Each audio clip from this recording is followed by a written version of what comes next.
you might be eligible for a tax abatement.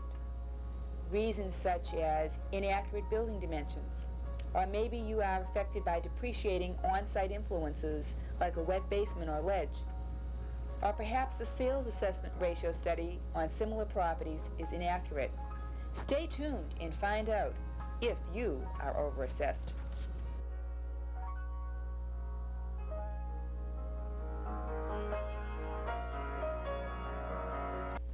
Good evening, everybody. My name is Ann Frizoli. I'm with Medford Citizens for Better Government. With me here this evening is Gary Stern. Hi, Gary. And Gary is with the Property Tax Consultants Group.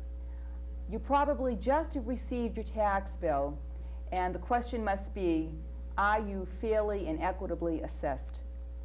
Our group, Medford Citizens for Better Government, has questioned the formula that has been used by the recent reevaluation of our local properties here and called in for some expertise, Gary Stern at Property Tax Consultants, to confirm what we feel are some inequities. Gary, what are your qualifications to begin with? I think everybody would like to know a little bit about you. I'll be happy to, Mary. First of all, thank you for having me here this evening. Qualifications, Mary Ann, are 15 years as a licensed real estate broker, appraiser, and property tax consultant. And what success have you had, Gary, in getting tax reductions for people? Well, I'm happy to tell you, Mary Ann, that we've been quite successful in getting property tax reductions on cases that we have handled. I'm sure you're wondering out there, what does constitute grounds for filing an appeal for your assessment? Gary, in your opinion, what would be some of the reasons why? Well, there are several reasons why property tax reductions are affected, and I've segregated them into different categories. Mechanical errors are a prime area, meaning incorrect land dimensions or building dimensions listed on the property record card, the number and size of rooms in a particular property, garages or things that are listed which no longer actually exist. A little later on, you're going to see a picture of a house which actually had the foundation incorrectly measured for years and years and years, and this property owner was paying for more house than she actually owned. But thanks to the intervention of one of our assessors, hopefully she will be receiving a reduction. What other grounds are there, Gary? Well, continuing on with the mechanical errors, another thing are incorrect math computations. If you have wrong dimensions on land or building and the computations are then multiplied to get a square footage figure, that's going to be incorrect, which then leads to an incorrect assessment and thus a overassessment and a higher property tax bill. Okay, I can understand that. How could someone find out what exactly they're being charged for? Is there a form at City Hall? Yes, there is, Mary Ann. As a matter of fact, there are two key steps that one needs to follow. And first is to go to City Hall, where the local assessor's office is located, and get a copy of the property record card, which lists all the specifications of the property. And while the property owner is at City Hall, I suggest that they ask for a property tax abatement form. And just in case. Absolutely. And concentrate on reviewing that property record card, looking for any inconsistencies, be it incorrect number of rooms or any information on that card that the property owner, who obviously knows that property better than anyone else, would spot right away. What about grounds for an assessment reduction, such as some negative influences? Some people probably don't even realize that they might have a negative influence on their home that would qualify them for an abatement. What would those be? That's a very good point. Negative influences that I've become very familiar with are such things as a wet basement. Wet basement? Absolutely. Property located next to a very heavy traffic area, which makes that property a little less desirable than others and therefore a little less valuable, and grounds for a little bit lower assessment and tax bill. Another negative influence would be a property located upon ledge, which tends to make that property, again, less buildable, less desirable, thus less valuable. I'm glad you said ledge, because in the original computation of the values of property, one of the things our group, Medford Citizens, felt very strongly about was the fact that under our new reevaluation, the home is worth about 35% of the total evaluation, and the land, we can't believe this, the land, according to this formula, is worth about 65% of the total value. Now, there's a lot of people in the city that live on lots that are ledge or filled-in area. So they either have water in their basement because there were clay pits here, or they have ledge, which could lead to the future possibility of the discovery of radon, which I know has not been fully explored yet as a threat and a menace to the homeowner. But so we really take strong issue that a house is worth 35% of the total assessment in the land. So if you have ledge, that would certainly be a negative influence then. Absolutely. And that was not taken into consideration. I just want to make this point too while we're talking about negatives. The point of doing this program was not to be negative. We certainly have a lot of respect for our assessors at Medford City Hall, and I personally have a lot of respect for the ladies that work behind the desk in the assessor's office. They have always been extremely cooperative. But this is an issue that we feel that the taxpayers here have just paid approximately $450,000 out of their pockets to have a reevaluation, which we feel has still left some tremendous inconsistencies in terms of valuation. Let's go on and talk about a little more of these inconsistencies, Gary. Sure, I'd be happy to. A couple of inconsistencies, if you will, that I witnessed myself in having an opportunity to visit some of the districts and neighborhoods around Medford, were properties that were, for instance, a large brickfront colonial type property which had an assessment of in the $200,000 range, the low $200,000 range to be exact, was compared to a property with a one-bedroom cottage, which I think may or may not have had a attached garage to it, but it was certainly not in the same valuation bracket. What would you say the value of the larger brick house was?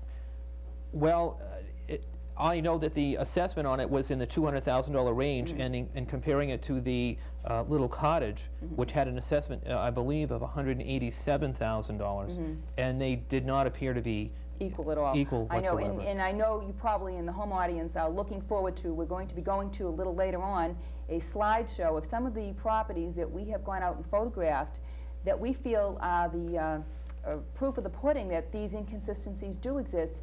And again, after having spent $450,000 of the taxpayers' funds to close in the gap for these inconsistencies, we feel that there is an inordinate number of people out there that do have inequities that really want to pay their fair share of taxes, because that's what running a city is all about, is everyone paying their fair share. So we'd like to correct them. That's the purpose. Identify the problem, and let's peacefully go about a way of helping people out there who don't understand how to go about the process. They only have, what, 30 days from the time of getting their tax bill? Absolutely. The 30 days begins with the day the tax bills are actually mailed. So I project the cutoff date to be November 30th. So by November 30th, if you feel that you have an inadequate assessment of your property, you must go down to City Hall and pick up one of your assessment forms and file it by November 30th.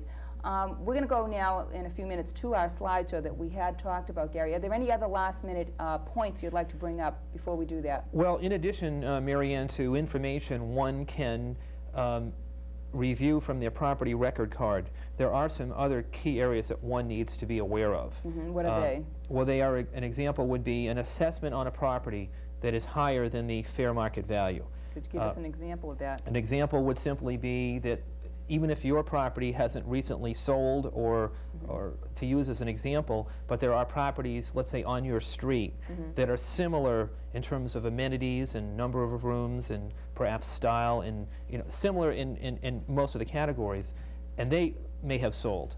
And it clearly indicates that, for instance, your assessment may be $180,000, but the house next door. The house next door may have sold at $160,000. So we have similar properties, but an assessment, an imbalance here. Right. Another example would be if you just bought a property. And this is a prime example of overassessment, where you might have paid, let's say, $200,000.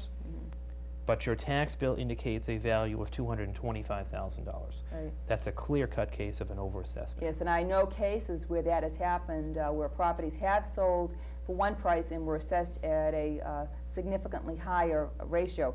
And if you're wondering how to find out what properties have sold for in your neighborhood, could I suggest that you take a trip down to the Medford Public Library, which I think does a very good job in giving us resources and access to information like this, and look through this reference book, which gives you, by street, the addresses and the sale price of all the properties in your neighborhood which have sold.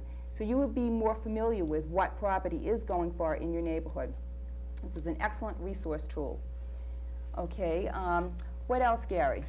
Well, just to finish up with the reasons for assessment reductions, in addition to the areas that we just outlined, if one is a veteran, they are eligible for a reduction in their tax assessment and bill.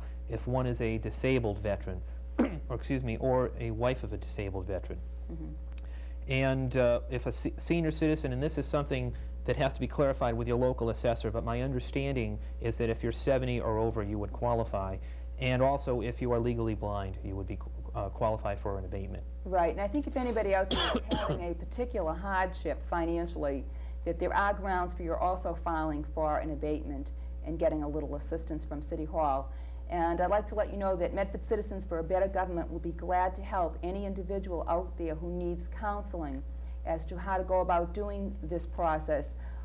If you would call 396-7750, we will be glad to refer you to the proper source to get your process underway. But the whole thing is, if you feel that you are overassessed and you're sincerely interested in pursuing this matter, we would like to help you, and the time is limited that you have to do this.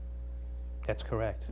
Really don't have much time left. You have a 30-day window in which to get your abatement form filled out and filed in with the local assessing officials. Okay, let's now go to our slideshow and look to see the proof of the pudding. Are there inequities? Are some of the properties we're going to show you fairly assessed? We'll let you be the judge. This house was inaccurately measured along its foundation and overassessed for years. Because it has an extra lot of land, it is assessed for $189,900. Compare that with this Elm Street property, which is assessed for $184,700, is on a busy street and has ledge for its backyard. Note the two-car driveway in front. Now we're going to move across the city to Ashcroft Road. This one-bedroom bungalow is assessed for $182,800. The fact that it has one bedroom severely limits its market appeal. However, contrast to that, this house across the street, which sold in 1987 for $166,000 and has an assessment of $173,600, has more bedroom space than our bungalow. Next to the one-bedroom bungalow is a three-bedroom colonial with a double garage in back, which is assessed for $183,300. In direct contrast to that, we have a house which appears to be in excellent condition, which is assessed for $165,300. Contrast that back with our one-bedroom colonial, which has an assessment of $182,800. Are these equitable? And what's even more confusing, this three-bedroom bungalow across the street at $173,600. And now back to our three-bedroom colonial, which is assessed for $183,300.